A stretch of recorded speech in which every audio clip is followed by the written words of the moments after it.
नमस्कार।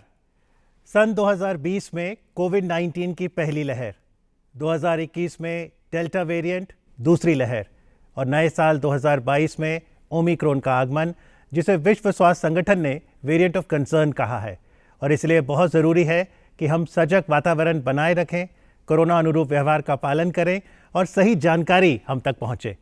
इसी उद्देश्य से स्वास्थ्य मंत्रालय, भारत सरकार और दूरदर्शन की ये पहल आरोग्य भारत कार्यक्रम, आप सभी का अभिनंदन। मैं हूं अमित अरोरा और आज इस विषय पर चर्चा के लिए मेरे साथ 3 मेहमान जुड़ रहे हैं। आइए उनका परिचय आपसे कराऊं। यहाँ स्टूडियोज़ में मेरे साथ हैं डॉक्टर उमा कुमार, नमस्कार, professor and head department of rheumatology, AIIMS नई दिल्ली से। पुणे से स्काइप के माध्यम से जुड़ रहे हैं डॉक्टर रमन गंगाखेडकर, नमस्कार डॉक्टर रमन, आप पब्लिक हेल्थ एक्सपर्ट हैं, formerly with Indian council of medical research. और हमारे साथ तीसरे मेहमान हैं doctor SM. Raheja, senior consultant physician, medical superintendent, GB Pant अस्पताल दिल्ली से। नमस्कार डॉक्टर साहब। नमस्कार। डॉक्टर उमा, आपसे शुरू करूंगा। जिस तरह से नए साल में अब 20 दिन गुजरे हैं, जो पेशेंट्स आपके पास आए हैं, ओमिक्रॉन के क्या लक्षण सामने आ रहे हैं? देखिए, कहा ये जा रहा है और देखा भी गया है कि जो ओमिक्रॉन के सिम्टम्स हैं वो डेल्टा वेरिएंट से अलग हैं थोड़े, और लोगों में एक ये धारणा उनकी वजह से बन गई है कि ये बहुत माइल्ड इन्फेक्शन है। तो ये बिल्कुल गलत है। माइल्ड बहुत रिलेटिव टर्म है जब हम कंपेयर कर रहे हैं डेल्टा से, ना कि नॉर्मल इंडिविजुअल से। तो वो बहुत केयरफुल रहने की ज़रूरत है। अगर लक्षणों की बात करें तो यूजुअली लोगों में लो ग्रेड फीवर हो रहा है, यानी 100 डिग्री से कम, राइट। और उसके अलावा ड्राई कॉफ, गले में बहुत खराश होना, नेज़ल डिस्चार्ज, राइनोरिया जैसे नाक से पानी आना, छींकें आना, इस तरह के सिम्टम्स देखने को मिल रहे हैं। इसके अलावा रोज़ को नए लक्षण ऐड भी होते जा रहे हैं। जैसे आज हमने देखा कि एक चीज़ और आई निकल के कि लोगों को कान सुनने में किसी को परेशानी हो रही है या भारीपन सा महसूस हो रहा है, कान में टिंगलिंग, जो एक सेंसेशन होती है टिनाइटस का, सीटियाँ बजना कान में, उस तरह के लक्षण भी आ रहे हैं। लेकिन इसमें जो loss of taste, loss of smell और इसके अलावा डायरिया, पेट में दर्द, ऐसे लक्षण जो हैं वो देखने को कॉमनली नहीं मिले हैं, जो हमें डेल्टा में देखा था, जो डेल्टा में देखने को मिला था।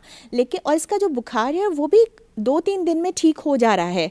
और जो पहले हमने डेल्टा में देखा था उसमें हाई ग्रेड फीवर हो रहा था और बहुत लंबे वक्त तक फीवर चल रहा था। जी, तो डॉक्टर रमन, अगर हम ओमिक्रॉन वायरस की बात करें तो क्या नई लर्निंग्स आई हैं हमारे पास इस वायरस के नेचर को लेकर? इस वायरस के नेचर को देख के एक चीज तो समझ में आ रही है कि आपने अगर डेल्टा निकाल दिया तो ओमिक्रॉन जिस ढंग से नए वेरिएंट्स बनने की जो प्रक्रिया होती है उसमें ये वेरिएंट पैदा होना ये सही ढंग से था। इसका कारण डेल्टा में हमने देखा कि वो ज़्यादा तीव्र बीमारियां बनाता था। जो ये जो इवोल्यूशन होता है वायरसेस का, उसके खिलाफ ये चीज़ बनी कि उसकी सीविरिटी बढ़ गई, बहुत लोग मरना शुरू हो गए। तो ये तीव्रता जो कम होना चाहिए इवोल्यूशन में, वो आपको ओमिक्रॉन में दिख रही है, इसमें कोई शक नहीं। दूसरा, इसका सबसे बड़ा लर्निंग क्या है कि भले हमारे पास हमने सारे दुनिया में देखा, जो डेवलप्ड कंट्रीज है उन लोगों ने सबसे पहले वैक्सीन देने की कोशिश की और उसके बाद में डेल्टा आया, डेल्टा चारों तरफ फैलते गया, उनके यहाँ भी फैलते गया। नए नए किस्म के वेरिएंट्स भी आना शुरू हो गए थे वो वैक्सीन देने के बावजूद भी।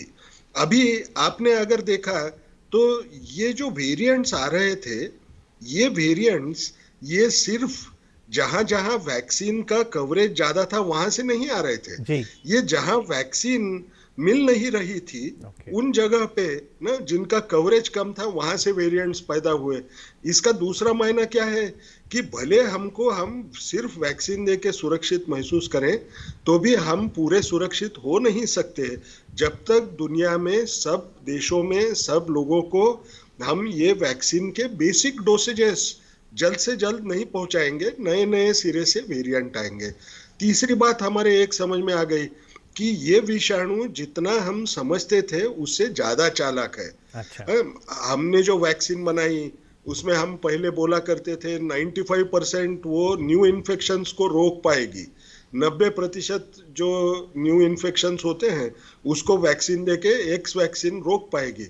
लेकिन क्या यह सच निकला? क्या है ये नहीं निकला, वायरस बहुत चालाक निकला, उसने माइल्ड इन्फेक्शन होने से या एसिम्प्टोमेटिक इन्फेक्शन या नए सिरे से इन्फेक्शन कुछ अलग वेरिएंट अगर रहा तो वो होने से रोक नहीं पा रही है वैक्सीन। लेकिन एक बहुत बड़ी अच्छी बात है कि ये न होते हुए भी अगर 2 डोज वैक्सीन के लोगों ने लिए हैं तो उनको हॉस्पिटलाइजेशन से छुटकारा मिलता है, उनको सीवियर कोविड डिसीज नहीं होता है और डेथ नहीं होता है। तो इसकी एक सीख हमको क्या मिली कि हर इंसान ने पहले अपनी जान बचाने की कोशिश करना है। विषाणु जो है जैसे इवॉल्व होगा, नए नए वेरिएंट आएंगे, तो वो नए वेरिएंट माइल्ड किस्म की बीमारी देने की ताकत रखेंगे, जल्द से जल्द फैलने की ताकत रखेंगे। लेकिन अगर मुझे इस वेरिएंट की वजह से या इन नए आने वाले वेरिएंट से तकलीफ नहीं होना है तो वैक्सीन के डोज लेना है। और अगर मुझे नया वेरिएंट मेरे शरीर में आने नहीं देना है तो मैंने कोविड एप्रोप्रिएट बिहेवियर का पालन करना है, क्योंकि ये मास्क, सेफ डिस्टेंसिंग, यही चीजें हैं कि जिसकी वजह से नए इन्फेक्शन होने को हम रोक पाते हैं। जी डॉक्टर रहेजा, अगर कोई मरीज लक्षण दिखाता है, नज़ला, जुकाम, गले में खराश, बुखार, तो ये पहचानना क्यों ज़रूरी है कि ये कोविड-19 का वेरिएंट है, मान लीजिए ओमिक्रॉन या डेल्टा, या ये साधारण फ्लू है? क्यों ये अंतर ज़रूरी है? इस मौसम में खांसी, जुकाम, बुखार, नज़ला, वायरल फीवर, कॉमन कोल्ड ज़्यादा होता है क्योंकि सर्दी ज़्यादा है, लोग क्लोज एनवायरनमेंट में रहते हैं, एक दूसरे के पास रहना पसंद करते हैं और एयर वेलोसिटी भी कम होती है। तो ये सभी चाहे कोविड-19 का वायरस है, चाहे फ्लू का वायरस है या कोई और वायरस है, कॉमन कोल्ड का, वायरल का, तो ये सारे वायरस बेसिकली हवा के जरिए फैलते हैं और इसीलिए जरूरी हो जाता है क्योंकि इस समय ओमिक्रॉन, देखिए काफी ज्यादा पेशेंट्स ओमिक्रॉन के ही हैं कोविड-19 के। तो इसीलिए यदि आपको ऐसा होता है कि आपको खांसी, जुकाम, बुखार है तो सबसे इंपॉर्टेंट है कि आप तुरंत अपने आप को आइसोलेट कर लीजिए under the high index of suspicion. मतलब जब तक आप ये प्रूव नहीं करते कि ये कोविड-19 ओमिक्रॉन या नहीं है, तब तक आपको ये सोचना है कि हमें कोरोना ही है, कोविड-19 का इन्फेक्शन है। क्योंकि इससे 2 फायदे हैं। एक तो आप तुरंत अपना टेस्ट कराइए और उसके लिए घर पे RT-PCR और सरकार के द्वारा भी RT-PCR के फ्री में किया जाता है और इसके हमने कैपिंग भी कर दी है प्राइसेस की। तो आप दोनों टेस्ट करा सकते हैं। हालांकि RT-PCR ज्यादा सेंसिटिव और स्पेसिफिक है और जो एंटीजन है वो बेसिकली हमें स्क्रीन करने के काम आ सकता है, उसकी सेंसिटिविटी बहुत कम है, 30-40%। डॉक्टर साहब, मैं आपसे जरूर टेस्ट के बारे में पूछूंगा। आपको अलग होना जरूरी है कि आप जल्दी डायग्नोज हो जाते हैं तो आपका ट्रीटमेंट भी जल्दी होगा और आपका जो बाकी घर के व्यक्ति हैं जो आपके आसपास हैं वो इन्फेक्शन नहीं फैलेगा इसका। बेसिकली हम बीमारी को फैलने से रोकने के लिए सबसे जरूरी है कि हाई प्रिकॉशन रखना है हमें। और जैसे डॉक्टर गंगाधर ने बताया कि 3 ही चीजें हैं उसमें मेन, तो जी डॉक्टर, कोविड एप्रोप्रिएट बिहेवियर, जिसमें घर से बाहर जाएं तो मास्क अवश्य लगा के जाएं, 2 गज की दूरी बना के रखें, दूर से नमस्ते करें और अननेसेसरली डोर हैंडल, किसी का कंप्यूटर, सेल फोन, पेन, इसको ना छुएं। टेबल टॉप वगैरह जो छूते हैं तो हाथ को साबुन से 20 से 40 सेकंड तक धोएं। यदि हाथ धोने की व्यवस्था नहीं है तो आप 70% अल्कोहल पे सैनिटाइजर का इस्तेमाल कर सकते हैं। और दूसरी चीज है वैक्सीनेशन अवश्य कराएं, क्योंकि जैसे गंगाधर जी ने बताया कि उससे आपको बीमारी अगर होती भी है तो सीवियर इन्फेक्शन नहीं होती है। हमारा पूरा जो डेटा है वो बता रहा है। थैंक यू डॉक्टर साहब। हॉस्पिटल में एडमिट करने की, आईसीयू जाने की जरूरत नहीं है। माफी चाहूंगा, आपको यहाँ रोकूंगा डॉक्टर रहेजा। गैदरिंग ना करें, भीड़ भाड़ के इलाकों में ना जाएं, फंक्शन ना करें। और ये भी देखा गया बंद कमरों में ज्यादा फैलता है ये वायरस। तो WHO का स्टडी भी आया है कि अगर खुले में रहते हैं तो ये वायरस कम फैलेगा। तो यदि हम बेसिक चीजों का ध्यान रखें, इसमें हमें पैनिक क्रिएट नहीं करना, लेकिन हमें सावधान रहने की आवश्यकता है, प्रिकॉशन लेने की आवश्यकता है। और यदि आरोग्य भारत कार्यक्रम में आप भी विशेषज्ञों से अपना कोई सवाल करना चाहते हैं तो जल्दी से हमारे स्टूडियो का नंबर नोट कर ले। दिल्ली का STD कोड रहेगा 011 और नंबर है 23097532। That's 011-2309-7532। Doctor Uma, common flu और ओमिक्रॉन में अंतर क्या इसलिए भी ज़रूरी है क्योंकि एंटीबायोटिक्स कब लेने हैं ये भी इस पर निर्भर करेगा?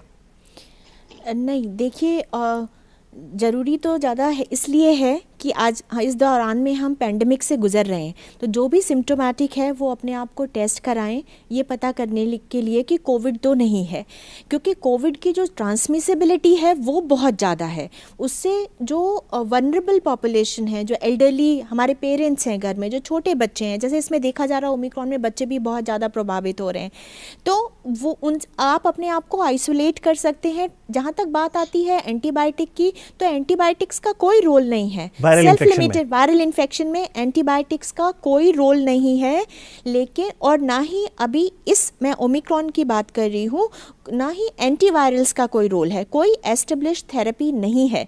तो इसलिए हम ये कहना भी चाहेंगे अपने व्यूअर्स को कि अगर उनको माइल्ड फीवर हो रहा है, अपर रेस्पिरेटरी ट्रैक्ट इन्फेक्शन है, वायरल इन्फेक्शन सस्पेक्टेड है, तो एंटीबायोटिक अपने आप बिल्कुल ना लें, क्योंकि हम वैसे ही एंटीबायोटिक रेजिस्टेंस की समस्या से we are suffering with that problem, और उसकी वजह से जिनको वाकई एंटीबायोटिक चाहिए और उनमें उसका इफेक्ट ही नहीं आता, तो इसलिए जब सेकेंडरी इन्फेक्शन, बैक्टीरियल इन्फेक्शन हो जाता है किसी पेशेंट में, जैसे सपोज किसी को वायरल निमोनिया हुआ, वो हॉस्पिटल में एडमिट हुआ, या और कोई हॉस्पिटल एक्वायर्ड इन्फेक्शन हो जाता है पेशेंट जो एडमिट है, तब एंटीबायोटिक्स का रोल आता है। जैसे गले में खराश हो, लंबे समय खांसी चले, व्यक्ति हार कर कई बार कहता है एंटीबायोटिक ले लो, नहीं लेना है खांसी कम करने। बिल्कुल भी नहीं लेना, अपने आप एंटीबायोटिक्स बिल्कुल भी नहीं लेने हैं, और ये बहुत प्रचलित हो रहा है आजकल।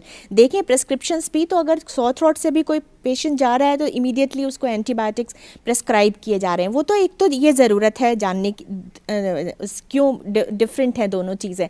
तीसरी बात ये हो जाती है कि अगर जो पोस्ट कोविड कॉम्प्लिकेशंस होते हैं, अगर किसी को पता नहीं चला, सॉर थ्रोट हुआ, फिर पता चला उसको 2-3 हफ्ते 4 हफ्ते के बाद कोई और कॉम्प्लिकेशन आ गई पेशेंट में, चाहे वो ब्रेथलेसनेस हो या फिर कोई न्यूरोलॉजिकल कॉम्प्लिकेशन हो, उस समय ये डिटेक्ट करना मुश्किल हो जाएगा कि ये कोविड की वजह से है या कोई न्यू इलनेस है जो पेशेंट को हो रही है, तो इसलिए भी ज़रूरी है। तो ये बहुत महत्वपूर्ण है जानना कि एंटीबायोटिक्स हमारी मदद करते हैं बैक्टीरिया से लड़ने के लिए, डॉक्टरी सलाह पर ही लेना है, और क्योंकि ओमिक्रॉन एक वायरल इन्फेक्शन है तो इसलिए वहाँ पर एज अ रूल एंटीबायोटिक की ज़रूरत नहीं है, तो डॉक्टरी सलाह ज़रूर लें। फिलहाल हिमाचल प्रदेश से भवानी जी हैं फ़ोन लाइन पर। हेलो जी, सवाल पूछिए। जी मेरा सवाल ये था कि कफ कोल्ड के सिम्टम्स के साथ सिर दर्द भी आजकल सुनने में आ रहा है, तो क्या ये भी ओमिक्रॉन का एक सिम्टम हो सकता है? जी, उसके अलावा जो सिम्टम्स मैंने बोले, इसके अलावा सिर में दर्द की प्रॉब्लम, माइल्जियाज यानी मांसपेशियों में दर्द, पूरे शरीर में दर्द, इस तरह की और फटीग, जहाँ बहुत ज़्यादा थकान हो रही है फॉर नो रीजन, तो ये सब चीज़ें देखने को मिल रही हैं ओमिक्रॉन इन्फेक्शन में। जी, डॉक्टर रमन गंगाखेडकर, हमने पिछले साल देखा बहुत से लोग देश में आगे आए और उन्होंने वैक्सीन के दोनों डोज लिए। अब इस साल जब प्रधानमंत्री ने भी आग्रह किया प्रिकॉशनरी डोज का, जिसे पश्चिम में बूस्टर डोज भी कहते हैं, तो एक बार थोड़ा दर्शकों को बताइए प्रिकॉशनरी डोज किसको लेनी है? अभी के समय पे जो प्रिकॉशनरी डोज है, जिनकी उम्र 60 साल के ऊपर है, जिनको क्रॉनिक मॉर्बिडिटी है, जो हेल्थ केयर वर्कर्स है या फ्रंटलाइन वर्कर्स है, ये 3 लोगों को ही अभी के तौर पे ये प्रिकॉशनरी डोज दिया जा रहा है। तो हमको उसका अपना खुद का इंतज़ार करना चाहिए कि वो ग्रुप में हम आ जाएं। अब ये किसको दिया जाता है, ये 3 ग्रुप में के भी अगर हमने लोग देखे तो जिस इंसान को 9 महीने पहले कम से कम यानी दूसरा डोज लेने के बाद में 9 महीने के बाद में उसको ये प्रिकॉशनरी डोज दिया जाता है। इसका दूसरा मायना क्या है, अगर मैं 65 ईयर्स का उम्र का भी होगा लेकिन मैंने दूसरा डोज जो है 3 महीने पहले लिया है, तो मुझे प्रिकॉशनरी डोज मिलेगा नहीं। उस 2 डोज में का अंतर कम से कम 9 महीने का रहना चाहिए, ये हमको मालूम रहना है। जी, डॉक्टर रहेजा, यानी जिसने मार्च पिछले साल अपनी दूसरी वैक्सीन की डोज ले ली थी, कोविन में हम देखेंगे कि वहाँ पर अब वो बुक कर सकता है स्लॉट और प्रिकॉशनरी डोज ले सकता है। पर ये बताइए, अगर उस मरीज के 9 महीने का अंतराल तो हो गया दूसरी डोज से, लेकिन अगर उसे ओमिक्रॉन हुआ है पिछले महीने या 2 हफ्ते पहले, तो ओमिक्रॉन से भी क्या कुछ अंतर रखना है प्रिकॉशनरी डोज लेते वक्त? हाँ जी, डेफिनेटली। यदि आपको पिछले कुछ दिनों में कोरोना हुआ है तो आपको अपनी प्रिकॉशनरी डोज लेने के लिए 3 महीने वेट करना चाहिए। और उसके पीछे रैशनल ये है कि यदि आपको कोरोना हो जाता है, कोविड हो जाता है इन बिटवीन, तो उसके बाद जो शरीर में एंटीबॉडीज बनती हैं वो 3 महीने तक रहती हैं। तो इसीलिए आपको उस समय ये डोज लेने की आवश्यकता नहीं है।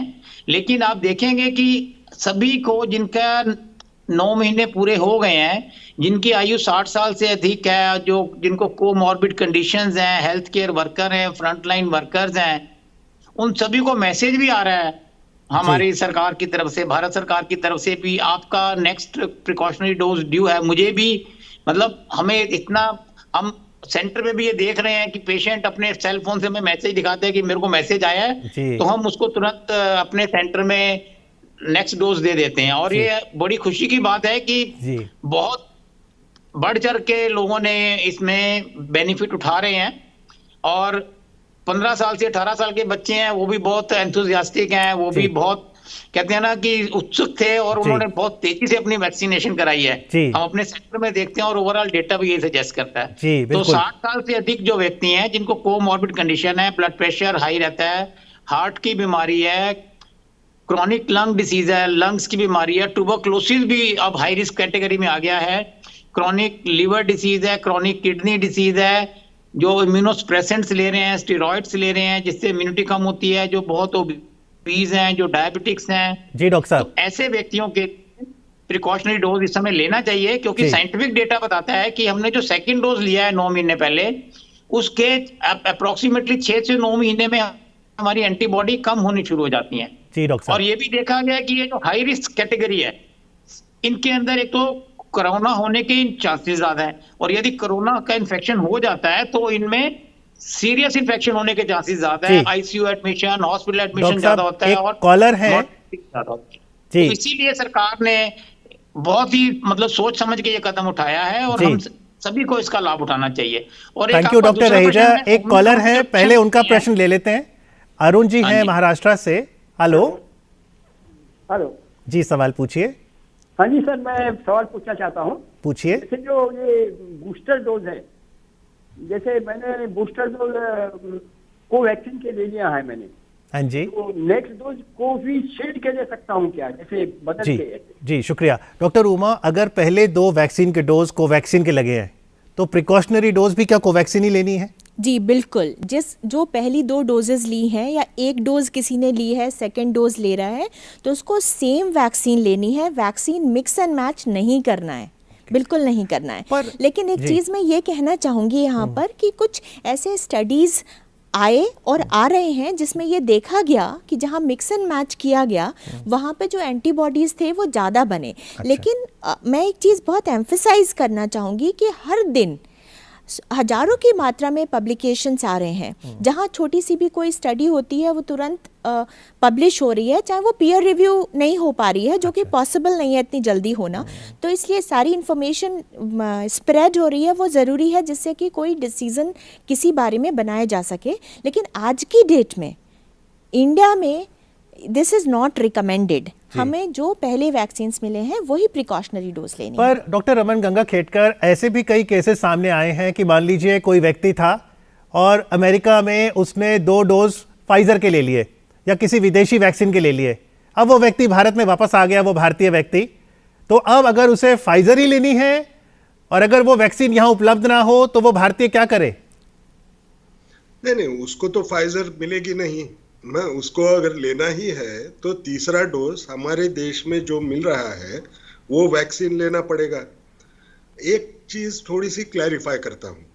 देखिए, आप अगर देखते हैं कि इसको सारे डोज एक ही वैक्सीन के, इसको हम होमोलॉगस अप्रोच बोलते हैं। हेट्रोलॉगस जो होता है उसमें एक डोज एक वैक्सीन से आया, दूसरा डोज दूसरे किसी वैक्सीन से आया।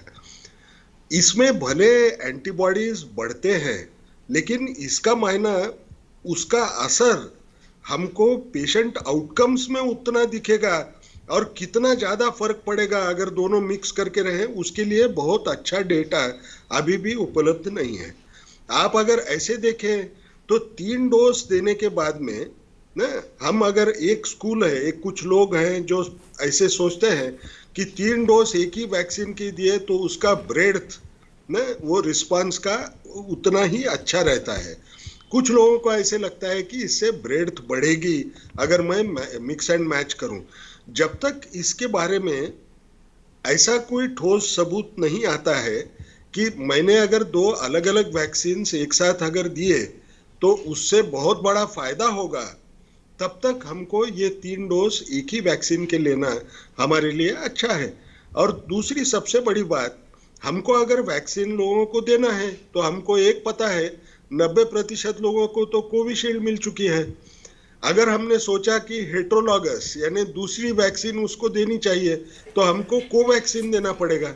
लेकिन अगर कोवैक्सीन देना है तो 90% लोगों को कोवैक्सीन का डोज देने के लिए उतनी मात्रा उपलब्ध रहने का एक सवाल खड़े रहेगा, यानी फिर हमने पॉलिसी डिसीजन लेने के बावजूद भी उसका असर ग्राउंड पे कुछ नहीं दिखेगा अगर हमने ऐसा मिक्सिंग मैचिंग किया तो। और जैसे जी। मैंने कहा, सरकार पे भरोसा रखो जी। 3 डोज ये अच्छे रह सकते हैं, इसके बारे में कोई दो राय रखना सही नहीं होगा। जी डॉक्टर साहब, एक और कॉलर हैं दिल्ली से, हरिंदर जी, उनका प्रश्न लेते हैं। हेलो, नमस्कार, सवाल पूछिए। मैं सवाल बताता हूँ। वो मेरा हेलो जी जी हाँ नमस्कार जी, मैं हरिंदर आनंद बोल रहा था नमस्कार दिल्ली से। जी। मेरे को ना 8 तारीख को कोरोना हुआ था पॉजिटिव। 8 जनवरी? हाँ जी, नहीं अभी, हाँ अभी 8 जनवरी को ही। जी। और फिर मैंने 15 तारीख को कराया तो मेरा नेगेटिव आ गया। RT-PCR कराया आपने? हाँ RT-PCR कराया था जी। तो उस टाइम मेरा CRP वैल्यू 10 आई थी। अच्छा। उसके बाद फिर मैंने आज कराया, मुझे ऐसे लगा जैसे CRP बढ़ता रहा हो, तो मैंने टेस्ट कराया क्योंकि फीवर मेरा 98.5 से जस्ट 1 पॉइंट ऊपर था, तो वो CRP मेरा 38 है। अच्छा। बुखार बिल्कुल बीच में ठीक था, आज ही थोड़ा सा ऐसा लगा है। जी, तो आप घर पे ही हैं, आराम कर रहे हैं? हाँ घर पे ही हूँ मैं। मेरे को डायबिटीज भी है और BP भी है। और उम्र कितनी है आपकी आनंद साहब? मेरी 78 है। जी, शुक्रिया आपके सवाल के लिए। डॉक्टर उमा। देखिए, जो CRP है वो एक इन्फ्लेमेटरी मार्कर होता है जो शरीर में सूजन को बताता है। तो और वो सूजन की वजह बहुत सारी हो सकती हैं, जैसे इन्होंने कहा कि इनका थोड़ा अभी भी बढ़ा हुआ आ रहा है। तो एक तो ये चीज़ बतानी ज़रूरी है कि बजाय इनके जो सिम्टम हैं कोरोना के ठीक हो गए, RT-PCR निगेटिव हो गया, लेकिन शरीर में कुछ सूजन की स्थिति बनी रह सकती है। क्योंकि पहले हम मना करते हैं कि तुरंत ठीक होने के बाद कोई भी विगरस एक्सरसाइज या बहुत ज़्यादा एक्सर्शन में नहीं जाना है, क्योंकि हो सकता है जो लो ग्रेड ऑफ इन्फ्लेमेशन है वो किसी वजह से, जो हम और तरीक़ों से मेज़र नहीं कर सकते, उसकी वजह से आपने देखो सडन कार्डियक डेथ भी हुए हैं लोगों के। और जो साइंटिफिक डेटा अवेलेबल है उसमें भी ये दिखाया गया कि ब्रेन में और हार्ट में थोड़ी सूजन बनी रह सकती है, जबकि पेशेंट पूरी तरह ठीक हो गया, उससे निकल आया कोविड से। तो एक तो ये वजह हो सकती है। दूसरी वजह ये डायबिटीज़, अगर इनके शुगर से नॉर्मल है, कंट्रोल नहीं है, तो भी CRP बढ़ा रह सकता है, क्योंकि उसमें डायबिटीज़ में भी स्टेट ऑफ क्रॉनिक इन्फ्लेमेशन हो सकती है जिसकी वजह से प्रॉब्लम हो सकती है। अगर इनकी कंसर्न है तो इसे अपने फिजिशियन से कांटेक्ट करना चाहिए। जी। डॉक्टर रहेजा, स्क्रीनिंग की आपने बात की थी, तो ये बताइए RT-PCR टेस्ट किसे कराना है, कब कराना है? हाँ देखिए, यदि आपको खांसी, जुकाम, बुखार, शरीर में दर्द, सिर में दर्द, नौजिया, वॉमिटिंग की फीलिंग होती है, बदन टूटता है, तो आपको RT-PCR टेस्ट कराना चाहिए। और सरकार के द्वारा ये फ्री किया जाता है, कंसल्टेशन भी इसके लिए फ्री है, दवाइयाँ भी फ्री हैं। तो जितना जल्दी आप ये टेस्ट करा लेंगे उससे 2 फायदे होंगे। जैसे मैंने बताया, आपको क्लियर हो जाएगा कि आपको कोरोना है कि नहीं, कोविड-19 है कि नहीं। और जैसा हम देखते हैं कि डेटा बता रहा है कि 90% प्लस अब ओमिक्रॉन ही है कम्युनिटी के अंदर, तो आपको ये क्लियर हो जाएगा। लेकिन वो एक ना एपिडेमियोलॉजिकल टूल होता है, आई मस्ट क्लैरिफाई। ओमिक्रॉन का मतलब यह है कि एपिडेमियोलॉजिकल टूल है जिससे हमें पता चलता है जीनोम सीक्वेंस के बाद कि कौन सा स्ट्रेन डोमिनेंट है इसमें। जी। तो आपको 2 फायदे होंगे, एक तो आप अपने आप को आइसोलेट कर पाएंगे जल्दी से जल्दी, दूसरी चीज आपका इलाज ठीक से हो जाएगा। आप अगर आइसोलेट करते हैं तो अपनी फैमिली को सुरक्षित कर पाएंगे, अपने दोस्तों को, अपने मित्रों को। आप अपने ऑफिस भी ना जाइए, मतलब 7 दिन के लिए सरकार ने बोला है आपको अलग रहना है, और उसके बाद यदि आपको पिछले 3 दिन में कोई लक्षण नहीं है तो आप प्रिकॉशनरी मास्क लगा के अपने काम पे जा सकते हैं। और यदि आपको 7 दिन के बाद खांसी जुकाम बुखार रहता है तो आपको 10 दिन तक आइसोलेट होना आवश्यक है। तो ये सारी चीजें बिल्कुल क्लियर गाइडलाइन सरकार ने बहुत साइंटिफिक डेटा इकट्ठा करने के बाद दी हैं जी। और जैसा कि इससे पहले वाले दर्शक बता रहे थे कि उन्होंने आरटीपीसीआर कराया, दोबारा वो नेगेटिव हो गया, फिर सीआरपी रेज्ड हो गया। तो सीआरपी तो एक इन्फ्लेमेटरी मार्कर है जो कि काफी समय तक रेज्ड रह सकता है। यदि इनको कोई लक्षण नहीं है तो वो अपने आप को सुरक्षित फील करें और एक डॉक्टर से संपर्क कर लें। डॉक्टर रहेजा, ये सीआरपी क्या होता है? इफेक्ट्स हैं जिसमें हम कहते हैं post sequelae covid sign and symptom, जिसमें कि लॉन्ग कोविड में हम कहते हैं, जिसमें कि आपको काफी समय तक शरीर में दर्द रह सकता है, हल्का सिर्फ कमजोरी रह सकती है, भूख नहीं लगना और नोजिया वॉमिटिंग की फीलिंग आनी। कुछ एक पेशेंट में दिल की धड़कन बढ़ जाती है, हार्ट की पंपिंग पावर कम हो जाती है, रिदमियाज हो जाते हैं, किसी में सांस लेने की तकलीफ रहती है काफी समय तक, जिसमें क्रॉनिक लंग इन्वॉल्वमेंट हो जाती है, फाइब्रोसिस हो जाता है। किसी पेशेंट में मेंटल फॉगिंग हो जाती है, काफी वो मतलब सोचने की शक्ति, वो मरीज कहता है मैं कंफ्यूज रहता हूँ, मैं सोच नहीं पाता हूँ, मैं भूल जाता हूँ चीजों को, मुझे घबराहट होती है, रात को नींद नहीं आती, सपने आते हैं। तो ये सारी चीजें पेशेंट से हमें आके बताई हैं। लेकिन इसमें अच्छी चीज ये है कि ये 3 से 6 महीने में ठीक हो जाती है, इसमें घबराने की बात नहीं है। आप खाना अच्छा खाइए, नींद पूरी लीजिए, डीप ब्रीथिंग करिए, योगा करिए, प्राणायाम करिए, खुश रहिए और अपने आप को एंजॉय करिए। इससे ज्यादा पैनिक क्रिएट नहीं करना चाहिए हमें, लेकिन नेचुरली हमें इसके लिए सावधान रहना जरूरी है। हमें बिहार चलते हैं जहां से अगले कॉलर फोन लाइन पर हैं, के साथ आगे चलते रहना है। हरकेश्वर जी अपना सवाल पूछिए। सर पटना बिहार से बोल रहे हैं जी। सर मेरा प्रश्न ये है कि अभी तक किसी भी कंट्री में या इंडिया में ये साइंटिफिकली प्रूफ हुआ है कि ओमिक्रॉन जो वेरिएंट है वो कारगर नहीं है, या फिर हमारा जो वैक्सीन लिए हैं इसके कारण हमको सीवियर नहीं हो रहा है? साइंटिफिकली ये प्रूफ हुआ है कि नहीं जी डॉक्टर गंगा खेडकर है, या हम जो वैक्सीन लिए हैं उसके कारण सीवियर नहीं हो रहे हैं? शुक्रिया। ये एक बात सही है जो आप बोल रहे हैं, ये एक किस्म का डायलेमा है ना, कि अब हम बोलते हैं कि ओमिक्रॉन जो है ये ज़्यादातर माइल्ड इन्फेक्शन होता है, उसको हॉस्पिटलाइजेशन करने की ज़रूरत नहीं आती है। अब ये जो हम बातें बोलते हैं ये तो वैक्सीन से भी असर होता होगा या विषाणु के बदलाव की वजह से भी असर होता है क्या? अब इसके ऊपर 2 अलग अलग किस्म के स्टडीज हुए हैं। उसमें एक क्या पता चलता है कि अगर किसी इंसान को ये 2 डोज वैक्सीन के मिल चुके हैं तो उस इंसान के अंदर ये बीमारी की वजह से हॉस्पिटलाइज होने का चांस ये तकरीबन 45% तक ये कम कर देने में ताकत रखती है ये 2 डोज वैक्सीन के। लेकिन अब ये इसका मायना अभी वायरस में कुछ बदलाव नहीं हुआ होगा जिसका हमको फायदा होता है, ये भी सही नहीं है। अमेरिका में एक स्टडी हुई, छोटे बच्चे जो हैं जिनको वैक्सीन नहीं दी गई, वो उन छोटे बच्चों में उन्होंने देखा कि जिन लोगों को ओमिक्रॉन हुआ है और कुछ लोगों को डेल्टा वेरिएंट की वजह से इन्फेक्शन हुआ है, उनको जब वो कंपेयर करने गए तो उनको पता चला कि जिनको ओमिक्रॉन हुआ था उनको हॉस्पिटल में भर्ती करने के लिए या इंटेंसिव केयर में उनको आईसीयू में एडमिट करने के लिए या मैकेनिकल वेंटिलेशन यानी जो वेंटिलेटर पे रखते हैं उसका चांस 70% से कम हुआ। इसका मायना क्या हुआ कि ये जो वेरिएंट है डेल्टा के वैसा खूंखार भी नहीं है और वैक्सीन का प्रोटेक्शन भी उतना ही अच्छा है। तो ये बदलाव जो दिख रहा है ये सिर्फ वैक्सीन की वजह से नहीं, 2 डोज लेने की वजह से नहीं और सिर्फ विषाणु के बदलाव की वजह से नहीं, ये दोनों मिलके बदलाव हमको दिखाई दे रहा है, ऐसा आज तक की रिसर्च बोलती है। जी, यानी वैक्सीन पर हमें ज़रूर विश्वास करना होगा। तो मान लीजिए डॉक्टर उमा कोई 70 वर्षीय महिला है, उसने 1 मई को अपनी दूसरी वैक्सीन डोज ली थी पिछले साल और अब कोविड में आ गया कि आप अगले हफ्ते प्रिकॉशनरी डोज ले सकते हैं, तो डोज ले लेनी चाहिए और उसके बाद डोज के बाद कोई एहतियात बरतें कुछ दिन? डोज़ उनको बिल्कुल लेनी चाहिए क्योंकि जो एल्डरली पॉपुलेशन है मोर देन 60 इयर्स उनके लिए रिकमेंडेशन है और जैसे बताया कि फ्रंट लाइन वर्कर्स के लिए है। और दूसरा, जहाँ तक एहतियात की बात है, तो जो कहा जाता है कि जब वैक्सीन लगाते हैं उसके बाद आधे घंटे तक वेट कराते हैं, ऑब्जर्व करते हैं कि कोई और प्रॉब्लम तो पेशेंट को नहीं हो रही, क्योंकि कुछ लोगों को बजाय वो जो वैक्सीन के कॉन्स्टिट्यूएंट्स हैं उससे ना हो, इंजेक्शन लगाने के बाद भी वेजोवेगल या कुछ प्रॉब्लम्स ऐसी हो जाती हैं, चक्कर आना इस तरह की, तो उन सब चीज़ों को ध्यान में रख के आधे घंटे के लिए ऑब्जर्व करते हैं हॉस्पिटल में।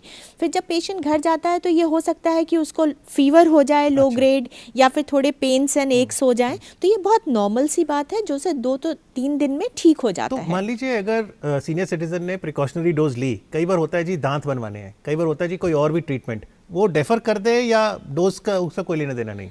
देखिए, डोज की वजह से डेफर करने की ज़रूरत नहीं है, बिल्कुल करवा सकते हैं, लेकिन यहाँ पर आज के टाइम में जब हम पेंडेमिक से गुजर रहे हैं तो ऐसी कोई अगर बहुत ज़रूरत नहीं है जिसमें आपको हॉस्पिटल जाने की ज़रूरत पड़े, जहाँ भीड़ भाड़ वाली जगह में, या फिर कोई क्लोज एनकाउंटर हो किसी भी वजह से, चाहे वो डॉक्टर या डेंटिस्ट के पास जहाँ जाएंगे, तो वो सब अवॉइड करें तो ज़्यादा अच्छा है। जी, इस समय एक और कॉलर है फोन लाइन पर। हेलो, नमस्कार जी, सवाल पूछिए। हेलो, 0112309753 इस फ़ोन नंबर पर आप हमें फ़ोन कीजिए। आप देख रहे हैं दूरदर्शन पर कार्यक्रम आरोग्य भारत, जहां पर आज हम फोकस कर रहे हैं कोविड-19, खासतौर पर ओमिक्रॉन वेरिएंट, जिसे वेरिएंट ऑफ कंसर्न कहा गया है। सही जानकारी हमारे पास रहेगी तो जैसा डॉक्टर रहेजा कह रहे थे, बिल्कुल घबराहट नहीं होगी, पैनिक नहीं होगा। तो डॉक्टर रहेजा, जो पेशेंट आपके पास आते हैं, आप मानसिक सेहत कैसे देख रहे हैं पेशेंट्स की भी, और साथ ही अगर मैं आपकी बात करूं, डॉक्टर्स की, नर्सेज की, हेल्थ केयर वर्कर्स की, आप सबको सलाम है पिछले 2 साल से जो आप लोगों का योगदान रहा है, आप अपनी टीम का मनोबल कैसे बढ़ा के रखते हैं? सबसे तो अच्छी बात यह है कि हम सबने वैक्सीनेशन करवाया हुआ है, सबने फर्स्ट वीक में ही वैक्सीनेशन करवा लिया हम सब ने। अच्छा जी। तो जैसा हम देखते हैं कि वैक्सीन लगने के बाद आपको सीरियस बीमारी होने के चांसेस बहुत कम है, तो इससे हमारा मनोबल डेफिनेटली बढ़ता है। और इसीलिए सरकार ने भी फ्रंट लाइन वर्कर और जो हाई रिस्क पेशेंट्स हैं, हाई रिस्क कैटेगरी वाले, और डॉक्टर्स, नर्सेज, हेल्थ वर्कर जितने भी हैं, उनको पहले प्रायोरिटी पे वैक्सीन इसीलिए दिया, और इसके लिए हम सरकार का धन्यवाद करते हैं। दूसरी चीज ये है कि मास्क हम लगा के रखते हैं, हम भी जब जाते हैं हॉस्पिटल में तो N95 मास्क लगा के रहते हैं, और वहाँ पे मास्क लगा के बैठने में ही हमारी सुरक्षा है, और यही हम मोटिवेशन करते हैं सभी का। तो एज ए टीम सब लोग मिलजुल के कार्य कर रहे हैं। जैसा मैंने बताया कि इट्स ए न्यू चैलेंज, और every challenge brings new opportunity to prove yourself. तो हम सब इसका मनोबल इसलिए बढ़ाते हैं कि आप सभी मिलजुल के बहुत अच्छा कार्य कर रहे हैं और कर भी रहे हैं, और इसी प्रकार हम जनता से भी कहते हैं कि उनको भी अपना जन भागीदारी और संकल्प के साथ आगे बढ़ना चाहिए। सभी ध्यान रखें, क्योंकि यदि हम ट्रांसमिशन ऑफ वायरस रोक देते हैं, मास्क लगाते हैं, 2 गज की दूरी बना के रखते हैं, तो बिल्कुल जब ट्रांसमिशन जाएगा तो नया वेरिएंट भी पैदा नहीं होगा। वायरस में म्यूटेशन तभी होता है जब उसमें आपका ट्रांसमिशन होगा। यदि आप उसका एक व्यक्ति दूसरे व्यक्ति में जाने से रोक देते हैं प्रिकॉशन लेने से, तो आगे आने वाले वेरिएंट को भी हम कम कर सकते हैं, रोक सकते हैं। जी बिल्कुल। आगे ज़रूर हम अपने विशेषज्ञों से जानेंगे कि अगर हम छोटे बच्चों की बात करें तो उन्हें कब वैक्सीन लगवाना चाहिए, स्कूल्स कब खुलने चाहिए, इस पर हम बातचीत करेंगे। यदि आप भी स्कूल प्रशासन से जुड़े हैं, पेरेंट्स हैं, तो आप फ़ोन कीजिए 0112309753 से। लेकिन जैसा डॉक्टर रहेजा ने कहा, दूर से नमस्ते करें, कोरोना अनुरूप व्यवहार का पालन करें, मास्क अवश्य पहने। तो आइए देखते हैं मास्क अप इंडिया। दवाई भी कड़ाई भी का मंत्र लिए वैक्सीनेशन की चल रही है लहर, गांव-गांव, शहर-शहर। लेकिन जब इतना किया है सब्र, तो थोड़े और समय रखें कोरोना पर कड़ी नजर। ना छोड़ें 2 गज दूरी, सैनिटाइजेशन और मास्क की सावधान डगर। रहें इस खतरे से सचेत हर प्रहर। कोरोना को हराना है तो मास्क जरूर लगाना है। Mask up India. Mask up India.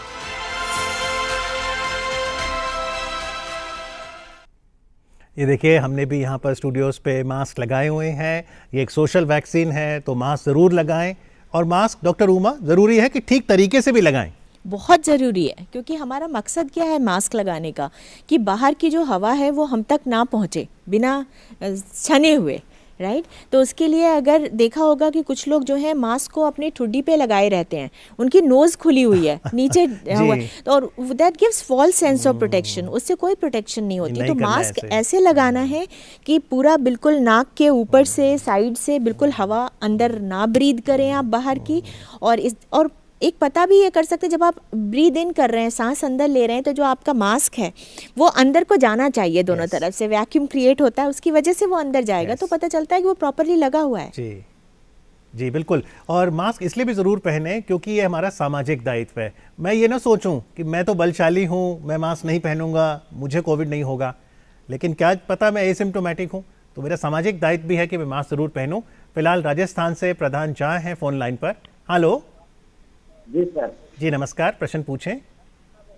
जी, ये जैसे दूसरे डोज से पूरे हाथ पंख टूटे, कब्जी रहती है शरीर में, जैसे। प्रधान जी थोड़ा ऊंचा बोलिए। जी सर, दूसरी डोज से शरीर पूरा काम करते टूटते। माफ़ी चाहूँगा, आपका प्रश्न नहीं समझ पाया। जी सर, ये जैसे दूसरी डोज है ना सर। जी, दूसरी डोज लगवाया सर मैंने। जी, मुझे जहाँ तक समझ में आया दूसरी डोज की आप बात कर रहे हैं। डॉक्टर रमन गंगा खेडकर, भारत की बात करें तो वैक्सीन की प्रगति कैसे देखते हैं? कितने फीसदी आबादी ने अब दूसरी वैक्सीन की डोज लगवा ली है, और किसने नहीं लगवाई, तो आप आग्रह करेंगे कि इसको सबसे पहले प्राथमिकता दें? बिल्कुल नहीं, हम आज के तौर पे अगर हमने सही मानों से अगर देखा तो हमारा पॉपुलेशन साइज इतना बड़ा कि जिसकी कोई हद नहीं, 140 करोड़ के पास हमारी टोटल पॉपुलेशन की आबादी है। इस हालत में हमने एक साल के अंदर इतने ज़्यादा लोगों को हम देने की कोशिश कर रहे हैं, उसका थोड़ा फायदा हमको दिखाई दे रहा है। आज के तौर पे हम 2 डोज का अगर रेट देखें तो वो तकरीबन 73% के नज़दीक जाके पहुंच चुका है। लेकिन 73% पे क्या मैंने खुश होना है? नहीं, क्योंकि 73% पे अगर मैं खुश होता हूं तो मुझे एक चीज़ याद रखना है कि आप 73% लोग उनको वैक्सीन मिली है, इसका मायना 27% लोग ऐसे हैं कि जिनको वैक्सीन के 2 डोज अभी तक मिले नहीं है। इसके बावजूद कि वो एलिजिबल हैं, डोज की मात्राएं उपलब्ध है, उनको सिर्फ वो वैक्सीन सेंटर को जाके वो वैक्सीन लेना है। और जब हम 27% बोलते हैं, इसको अगर सादी भाषा में समझाना है तो इसका मायना 4 जो भारतीय लोग हैं उनमें से एक इंसान हमको ऐसे मिलेगा कि जो एलिजिबल रहते हुए भी उसने वैक्सीन का डोज नहीं लिया है। इसका नुकसान क्या होगा? जब कभी अगर समझ लीजिए ओमिक्रॉन भी आपके शरीर में आया, जो ऐसे अक्सर देखा जाता है वो माइल्ड इन्फेक्शन है करके बोलते हैं, तो भी बाकी लोगों के मुकाबले में आपको तीव्र इन्फेक्शन होगा, आपको ज्यादा तकलीफ होगी। ये हमको क्यों करना है ना? जो चीज हमारे हाथ में है, दूसरा डोज लेके हमको आगे बढ़ना है। हमको एक याद रखना पड़ेगा कि आज भी हम जब बोलते हैं कि सिर्फ 27% बचे हैं, तो वो कोई बड़ी बात है? ये इसको अगर हम नाकारते हैं तो ये गलत रहेगा, क्योंकि इंग्लैंड में 18% लोगों को सेकंड डोज मिला नहीं था। तो इंग्लैंड की हालत क्या हो गई थी अभी एक हफ्ता पहले तक, ये हमको सबको मालूम है। हमारे यहाँ तो पॉपुलेशन साइज इतनी बड़ी है, इतने बड़े तादाद में अगर 27% लोगों को इन्फेक्शन नहीं है तो उससे पूरे हेल्थ सिस्टम को बड़ा स्ट्रेस या चैलेंज देने की ताकत ये अभी भी अनवैक्सीनेटेड या इनकम्प्लीट वैक्सीनेशन वाले लोग करते हैं। ये हमको याद रखना है। और हर इंसान ने जिसने सिर्फ एक डोज लिया है उसने दूसरी डोज लेने की कोशिश करना है। और जैसा पहले बताया जा चुका है कि अगर उनको इस दौरान कभी अगर कोविड हुआ था तो दूसरा डोज वो 3 महीने के बाद में, कोविड होने के 3 महीने के बाद में वो ले सकते हैं। वो लेने की कोशिश करना, इसमें हमारी जान बचाते हैं हम। जी डॉक्टर साहब, मुंबई चलते हैं जहां से कैलाश जी हैं अपने प्रश्न के साथ। नमस्कार जी, सवाल पूछिए। हाँ जी, कैलाश फ्रॉम मुंबई महाराष्ट्र से बात कर रहे हैं। हाँ जी, 2 सवाल है जी। दोनों डोज लिए हैं, अगर ओमिक्रॉन किसी को हो जाता है और वो रिकवर हो जाता है तो क्या दोबारा ओमिक्रॉन होने की चांसेस है? ये पहला सवाल जी। और सेकंड सवाल ये है कि ये ओमिक्रॉन लोग बोलते हैं माइल्डर है, जो भी है, तो क्या इससे और भी खतरनाक वेरिएंट आने के संभावना है? जी शुक्रिया। डेल्टा से खतरनाक। जी डॉक्टर रहेजा, पहला सवाल बताइए, अगर ओमिक्रॉन किसी को हो गया क्या दोबारा भी हो सकता है? अगर एक बार आपको ओमिक्रॉन हुआ है तो उसकी एंटीबॉडीज बन जाएंगी, और क्योंकि ये नया वायरस है तो अभी इसके बारे में एग्जैक्ट बताना जरा मुश्किल है, क्योंकि देखिए नोवल वायरस है, ये नया वेरिएंट है, तो इसके लिए हमें आगे फ्यूचर में एंटीबॉडी मेटा एनालिसिस करके पता चलेगा। लेकिन हम जो पिछले स्टडीज है हमारी अभी तक की, उसके हिसाब से हम कह सकते हैं कि कम से कम नहीं 6 महीने तक इसकी एंटीबॉडीज रहनी चाहिए। 3 से 6 महीने, 3 महीने तो कम से कम रहेंगी और उसके आगे भी रह सकती हैं। इसलिए हम कहते हैं कि अगर आपको हो गया इस दौरान कोरोना, तो आप अगला डोज 3 महीने बाद लीजिए। और दूसरी चीज इनकी ये बात है कि अगला वेरिएंट आ सकता है कि नहीं आ सकता? बिल्कुल आ सकता है। इसलिए हम बार बार कहते हैं ये आप मास्क लगाइए और मास्क को ठीक से लगाइए। इसका ट्रिपल लेयर सर्जिकल मास्क है, इसके ऊपर क्लिप है, डार्कर साइड को बाहर रखिए, पूरे नाक को कवर करिए, नाक के ऊपर टाइट करिए, पूरा इसको ऐसे करके मुंह को, नाक को कवर करना है, और आंखों को आप ग्लास से या शील्ड से कवर कर सकते हैं। तो इसके बाद आप 80% प्लस सुरक्षित हो जाते हैं। चाहे आपके पास अल्फा वेरिएंट आए, डेल्टा आए, ओमिक्रॉन आए, या इसके बाद भी कोई वेरिएंट आए। तो इसलिए मैंने बोला कि यदि हम ट्रांसमिशन ऑफ वायरस रोक देते हैं तो आगे इसके अंदर म्यूटेशन नहीं होंगे। म्यूटेशन तभी होता है जब वायरस एक से दूसरे व्यक्ति में जाता है। वायरस एक इनेट पार्टिकल अपने आप से डिवाइड नहीं करता, जब ये हमारे शरीर के सेल में प्रवेश करता है तभी ये वायरसेस मल्टीप्लाई कर सकते हैं, और तभी इनमें म्यूटेशन होने के चांसेस डॉक्टर रहेजा ने बताई है कि हमें कहीं ना कहीं ये जो पूरी चेन है संक्रमण की, इसे तोड़ना होगा। यदि ट्रांसमिशन ही रुक जाएगा तो शायद नए वेरिएंट भी नहीं आएंगे। Doctor Ganga Khedkar, delta, Omicron और भी आए दिन नाम सुनने को मिलते हैं, क्या आगे भी कोविड-19 के वेरिएंट आएंगे या आपको लगता है द वर्स्ट इज ओवर? कभी भी एक चीज याद रखना है कि वर्स्ट इज ओवर ये हमने जब तक नहीं बोलना है, जब तक ये सही मानों में खत्म हो चुका है ये हमको दिखाई नहीं देता है। इसका मुख्य कारण ये है कि अभी भी सारे दुनिया में वैक्सीन इनइक्विटी है। कई देश ऐसे हैं जहां लोगों को वैक्सीन पहुंचाने में हम कामयाब नहीं हुए हैं अभी तक। दूसरी बात एक बहुत बड़ी है कि जैसे समय जा रहा है उतना सबको ये पता चल रहा है कि ये जो विषाणु है ये सिर्फ इंसानों में इन्फेक्शन नहीं करता है, ये जानवरों में भी करता है।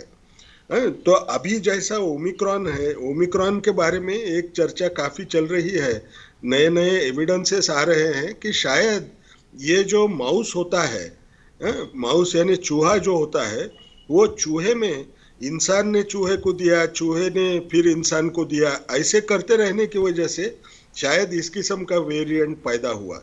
अब इसके लिए पूरे आधार है ऐसे मैं नहीं कहूँगा। इसकी वजह से एक डर क्या है कि नए वेरिएंट्स आने का सिलसिला थियोरेटिकली होगा क्या, हो सकता है, लेकिन वो सही मानों में होगा ये देखने के लिए हमको थोड़ा इंतजार करना पड़ेगा।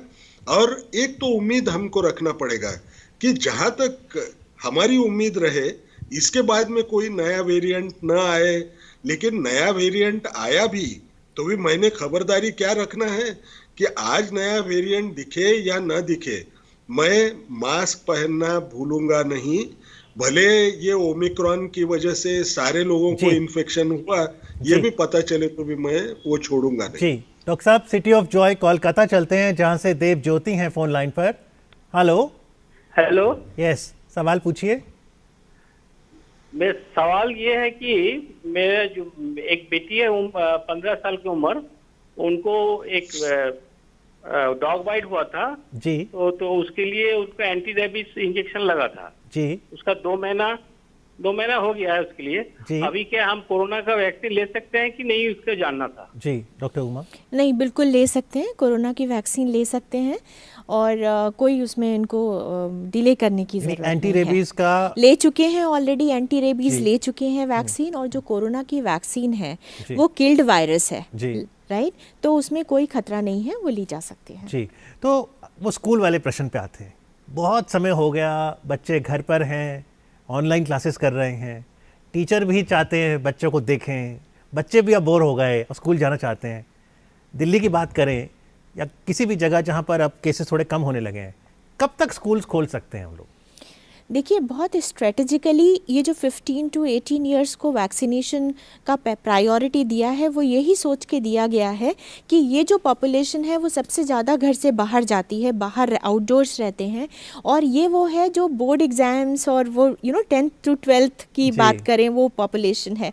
तो बिल्कुल ये चीज़ें सोची जा रही हैं कि स्कूलों को अब बहुत दिन तक बंद नहीं रखा जा सकता। बंद रखने की वजह से सारे लेवल्स पे प्रॉब्लम है, बच्चों को भी मेंटल इलनेसेस हो रही हैं, उनके जो ग्रोथ है, उनकी जो सोशल डेवलपमेंट है वो प्रॉपर्ली नहीं हो पा रही है, जो पेरेंट्स हैं उनके अपने प्रॉब्लम्स हो रहे हैं कि उनकी क्लासेस ऑनलाइन हो रही हैं, उसके अपने कॉम्प्लिकेशंस हैं। तो इस करके मुझे लगता है कि जब अब आने वाले टाइम में हमें बहुत जल्दी ही ये बात सुनने को मिलेगी जहाँ पे स्टैगर्ड वे में स्कूल्स को खोला जाएगा। तो डॉक्टर रमन गंगाखेडकर, आप स्कूल्स की क्या जिम्मेदारी देखते हैं अगर निकट भविष्य में स्कूल्स खुलते हैं, बच्चे लौटते हैं? एक तो है कि स्कूल कोरोना अनुरूप व्यवहार का पालन करवाए बच्चों को, बच्चे भी फॉलो करें, लेकिन इसके अलावा अगर मान लीजिए स्कूल में कहीं बच्चे को कोई लक्षण आया, क्या स्कूल का दायित्व है कि वहां पर RT-PCR या इस तरह की टेस्टिंग करे? क्या जिम्मेदारी होगी स्कूल की? स्कूल की सबसे पहली बड़ी जिम्मेदारी यह है कि वहाँ जो काम करने वाले जो टीचर्स होंगे, उनके हेल्पर्स होंगे या अलग अलग जो प्रोफेशनल्स होंगे, इनको 2 डोज वैक्सीन मिल चुकी है क्या, ये देखना बहुत जरूरी रहेगा। जी। अब रहा दूसरा सवाल, हमको एक किस्म का सर्वेलेंस रखना पड़ेगा, यानी कोई भी बच्चा तो बच्चे को अगर कोई साधारण लक्षण भी दिखे तो सबसे पहले हमको वो बच्चे को भी समझाना पड़ेगा, माँ बाप को भी बोलना पड़ेगा, अगर कोई लक्षण है तो जितना हो सके उसको स्कूल मत भेजिए, क्योंकि वो अगर बच्चा उसको अगर बीमारी दिखी तो उसकी वजह से दूसरे को फैल सकती है। अब रही बात, उनको हमने अपील किया, लेकिन अपील करने के बावजूद भी आपको अगर स्कूल जब बच्चे आते हैं तो आपको चेक करना पड़ेगा कि किसी को कोई बुखार या कोई सर्दी के वजह से कोई लक्षण दिखाई देते हैं क्या। अगर दिखते हैं तो वो जो सेल्फ टेस्टिंग किट जो अभी बाजार में मिल रहे हैं, उससे उसकी जांच करवा के उसको तुरंत आइसोलेट करके उसको घर भेज देना है। या तो उसको वो ऑप्शन हम दें कि क्या हम स्कूल में ही आपकी जांच करें, या आपको आइसोलेट करने के लिए करके हम घर भेज देंगे तुरंत, और घर वाले फिर देखेंगे कि इसकी जांच होनी चाहिए कि हो जाएगी, उसकी वो करना चाहिए करके। ये हम दोनों अप्रोचेस इस्तेमाल कर सकते हैं, क्योंकि वो स्कूल के साइज के ऊपर, उसका स्टाफ कैसा है, ये उसको स्पेयर कर सकते हैं क्या, सिर्फ वहाँ ही टेस्टिंग हो पाएगी क्या, इसके ऊपर वो निर्भर रहेगा। लेकिन ये जिम्मेवारी है, ये मानना पड़ेगा। जी, डॉक्टर रहेजा दिलबाग हैं हरियाणा से, आपसे आग्रह है उनके प्रश्न का उत्तर दीजिएगा। जी दिलबाग जी। हाँ जी पूछिए। ऐसा जी, जो ये वैक्सीन की डोज है, क्या वो लगवा सकता है जिसका रिएक्शन होता है दवाई का? आपको किस दवाई का रिएक्शन होता है? हर दवाई का रिएक्शन होता है सर। उम्र कितनी है आपकी दिलबाग जी? उम्र है 48 साल। और आपने अभी वैक्सीन का एक भी डोज नहीं लिया? नहीं लिया जी, लिया तो आगे लेने की थी, कदे रिएक्शन नहीं होता है कोई। जी डॉक्टर रहेजा, 48 साल के हैं, दवाई से रिएक्शन हो तो वैक्सीन ना लें? नहीं, ऐसा नहीं है। देखिए, जो एलर्जिक रिएक्शंस होती हैं वो पर्टिकुलर दवा से या पर्टिकुलर एंटीजन से होती हैं, तो इनको चाहिए कि अच्छे बड़े हॉस्पिटल में जाके आप वैक्सीन लगवा लीजिए, क्योंकि वैक्सीन लगवाने से ये ज्यादा सुरक्षित है। और दूसरी चीज, स्कूल के बारे में मैं बताना चाहूंगा कि बच्चों के बारे में मैं हमेशा ये मानता हूं कि बच्चों ने इस पेंडेमिक में, इस महामारी में सबसे ज्यादा सफर किया है। क्योंकि बच्चों की जो बेसिक नेचर है वो बाहर घूमने की, दोस्तों से मिलने की और तफरी, मतलब अपने साथ बच्चे खाना इकट्ठे खाना, उछल कूद करना, गपशप लगाना, ये उनकी चंचल नेचर है। और सबसे कम कंप्लेंट बच्चों ने किया है। हालांकि वो 2 साल से अभी स्कूल भी नहीं जा पा रहे हैं ठीक से, बाहर भी नहीं जा पाते हैं, तो हमें बच्चों के मानसिक स्वास्थ्य का भी ध्यान रखना है। स्कूल के अंदर जो जिम्मेवारी है, सैनिटाइजर अवेलेबल होने चाहिए, हाथ धोने की फैसिलिटी होनी चाहिए, बच्चों को मास्क लगा के आने के लिए कंपलसरी होना चाहिए, और उनको सोशल डिस्टेंस उसका मेंटेन करें, कोविड अप्रोप्रिएट बिहेवियर को फॉलो करें। और इसके लिए जरूरी है कि बच्चे को आप उसके साइज का मास्क प्रोवाइड करवाइए और उसको मास्क लगाने की घर में प्रैक्टिस करवाइए, क्योंकि ये मैंने अक्सर देखा कि हॉस्पिटल में मेरे लिए भी 6 घंटे मास्क लगाना मुश्किल हो जाता है लगातार। तो आपको जब तक आदत नहीं है, आप लंबे समय तक मास्क नहीं लगाएंगे तो हटाएंगे। स्कूल में बच्चे खाना इकट्ठे ना खाएं, दूर दूर बैठ के खाना खाएं। ये हमने ऑफिस में भी कल्चर बना दिया है कि इकट्ठे, अब वो समय नहीं है कि आप लंच में इकट्ठे बैठ के खाना खाएंगे, शेयर करेंगे। अभी तो आपको 2 गज की दूरी बना के रखनी है। और बच्चों के स्वास्थ्य के लिए जरूरी है कि हम उनको घर में बिजी रखें, उनके साथ जो घर की गेम्स हैं उनको उसमें इन्वॉल्व करें, घर में ऑनलाइन स्टडीज हो रही है उसमें इन्वॉल्व करें, म्यूजिक में, डांस में, गाने में, क्योंकि ये जो प्रॉब्लम्स हैं इस समय हमें इसको दूसरे टाइप से भी लेना चाहिए, क्योंकि घर में रह के हमें अपने आप को भी मनोबल अच्छा रखना। जैसे आप पूछ रहे थे, आप घर में अपनी connect to yourself now, जैसे विवेकानंद जी ने बोला था कि खुद से कनेक्ट होने का समय है ये। हम सब दुनिया से बात करते हैं, सबसे मिलते हैं। अब ये ऐसा समय है कि जब हमें अकेले घर में रहना भी है, खुद से बात करें, खुद से कनेक्ट हो। Yoga, deep breathing, meditation, dancing, singing. Thank you doctor साहब, ये बहुत महत्वपूर्ण बातें आपने बताई हैं कि कहीं ना कहीं एक अवसर है हमारे पास कि हम खुद से जुड़ सकते हैं। खान पान की अगर बात करूं, कई बार विटामिन D3 का भी जिक्र होता है कि जी इसकी भी मात्रा लें, तो चाहे विटामिन हो, एसेंशियल मिनरल्स हो, खान पान की दृष्टि से हम अपनी इम्यूनिटी कैसे बढ़ाएं? देखिए, यहाँ पे सबसे पहले तो ये जानना ज़रूरी है कि इम्यूनिटी ओवरनाइट नहीं बढ़ती, उसकी शुरुआत बचपन से लेकर और बुढ़ापे तक चलती रहती है वो। तो उसमें एक बहुत इम्पॉर्टेंट कंपोनेंट होता है हमारी डाइट, और उस डाइट के लिए कोई बहुत एग्जॉटिक कुछ होना ज़रूरी नहीं है या कोई स्पेशल डाइट की ज़रूरत नहीं है। जो हमारे घर का जो हेल्दी फूड होता है उसमें हमें वो सारी चीज़ें मिल जाती हैं। जो वो सीरियल्स दालें और बाकी जो सीरियल्स लेने हैं, मिल्क प्रोडक्ट्स, फ्रूट्स, जो एग्स, नॉन वेजिटेरियन जो लेते हैं, वो सारी चीज़ें मिला के फिर सप्लीमेंट अलग से लेने की ज़रूरत नहीं होती। जो आपने कहा विटामिन D, हाँ, विटामिन D डेफिशिएंसी बहुत कॉमनली अप्रॉक्सीमेटली 90% इंडियन में ऑब्जर्व की गई है एट सम पॉइंट।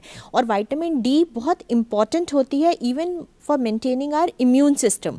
तो लेकिन जिनमें डेफिशिएंसी है वही विटामिन D का सप्लीमेंट लें। सब लोगों को विटामिन D बस सिर्फ पता है कि वो इम्यूनिटी ठीक होगी और उससे और फायदे होंगे तो लेना शुरू कर दें, ऐसा बिल्कुल नहीं होना है। सब लोग थोड़ी देर धूप जरूर ले लें, धूप जरूर लें। और धूप में भी ये है कि उतने लेना थोड़ा असंभव सा है, ये भी मैं कहना चाहूँगी। हम कहते हैं half an hour with your body 80% exposed और 10 to 12 PM के बीच में आप ले रहे हैं, तो वो पॉसिबल नहीं हो पाता है ज़्यादातर। लेकिन जो डाइट है वो फोर्टिफाइड फूड्स होता है, मिल्क फोर्टिफाइड है, उससे भी हमें ये चीज़ें और कुछ जो फूड प्रोडक्ट्स होते हैं उनमें मिल जाती है जी। तो जैसा डॉक्टर रहेजा ने कहा कि मानसिक सेहत अपनी ठीक रखें, डॉक्टर उमा ने कहा कि खान पान भी अपना ठीक रखें। चलते चलते डॉक्टर रमन गंगाखेडकर, 73% से हम लोग खुश नहीं हैं। आज 22 जनवरी है, क्या लगता है 27% जो और कवर करना है, अगर सब कोऑपरेट करें तो कब तक 100% हमारा लक्ष्य पूरे हो जाएगा दोनों वैक्सीन डोज का? अगर सबने ठान मान ली तो ये 15 तारीख फरवरी तक सब खत्म होना चाहिए। लेकिन सवाल यह है, जो लोग 27% अभी तक आए नहीं हैं, वो लोगों को शायद ज़्यादा डर है। उनको ऐसे लगता है कि वैक्सीन लेके तकलीफ और होगी क्या, या तो उनको उस चीज़ की फिक्र है कि वो अगर वैक्सीन लेने जाए तो एक दिन वो काम करने न जाएंगे और उसकी वजह से जो घर में पैसा आ रहा था तो वो एक दिन नहीं मिलेगा। लेकिन हम सब ने अंदर देखना है, मेरा एक दिन, हमको ये तो पता है कि वैक्सीन के दूसरे डोज से और कोई परेशानी होना नहीं है, उससे और प्रोटेक्शन ही मिलना है। और जो लोगों को लगता है कि लाइवलीहुड यानी मुझे एक दिन की तनख्वाह नहीं मिलेगी, उन्होंने एक सोचना है कि क्या एक दिन की तनख्वाह गंवाने की वजह से मुझे मेरी जिंदगी बहाल होती है जी, तो कौन सी चीज बड़ी है, इसके ऊपर हमें सोचना चाहिए। जी बिल्कुल। और डिजिटल इंडिया की एक नायाब मिसाल है कोविन पोर्टल, और अब तो कोविन में एक मोबाइल नंबर से 6 मेंबर रजिस्टर कर सकते हैं। तो आइए, यदि हमने खुद 2 वैक्सीन ले ली तो बीड़ा उठाएं।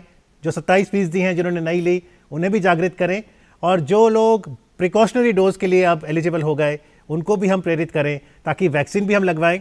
सोशल वैक्सीन, मास्क भी ज़रूर पहने, जैसा डॉक्टर रईस ने कहा, दूर से नमस्ते भी ज़रूर करें। अगर हम ये करेंगे तो हम कोविड-19 की इस महामारी को ज़रूर हरा पाएंगे। आज कार्यक्रम में आके चर्चा करने के लिए आप तीनों मेहमानों का बहुत बहुत आभार। Thank you very much. Thank you. So stay safe, stay healthy.